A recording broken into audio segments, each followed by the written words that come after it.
అడవుల్లో జీవించే ఆదివాసీలు నాగరికులకు తీసిపోయిన విధంగా తమ సొంత ఇంటి నిర్మాణానికి అవసరమైన మట్టి ఇటుకలను కుటుంబ సభ్యులతో కలిసి ఇంటికి సరిపడే ఇటుకలను తయారు చేసిన ఓ ఆదివాసీ ఉదంతం ఇది.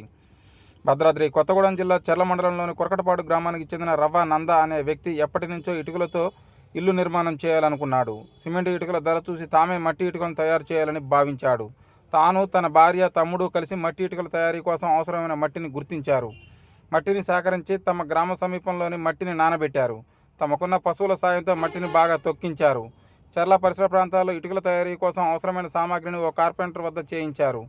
ఇంకేముంది, ఖాళీగా ఉన్నప్పుడు ముగ్గురు కలిసి పచ్చి ఇటుకలను తయారు చేసి ఎండబెట్టిన తర్వాత ఇటుకలను గీకి కుప్పలు కుప్పలుగా పెట్టారు. 2500 ఇటుకలను ఒక కుప్పగా పేర్చి నిప్పు పెట్టారు. ఆ విధంగా ఇప్పటి వరకు తాము తమ ఇంటికి సరిపడే ఇటుకలను తయారు చేసుకున్నామని తెలిపారు. తాను గతంలో ఇటుక బట్టీల్లో పనిచేసిన అనుభవంతో తమ ఇంటికి సొంత ఇటుకలను తయారు చేసుకున్నామని వివరించారు. రూపాయి ఖర్చు లేకుండా ఇటుకలను తయారు చేసినట్లు వాళ్ళు తెలిపారు.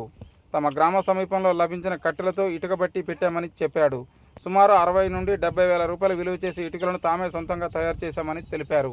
చూస్తూనే ఉండండి మరిన్ని వార్తల కోసం మన ప్రజాగొంతుక న్యూస్.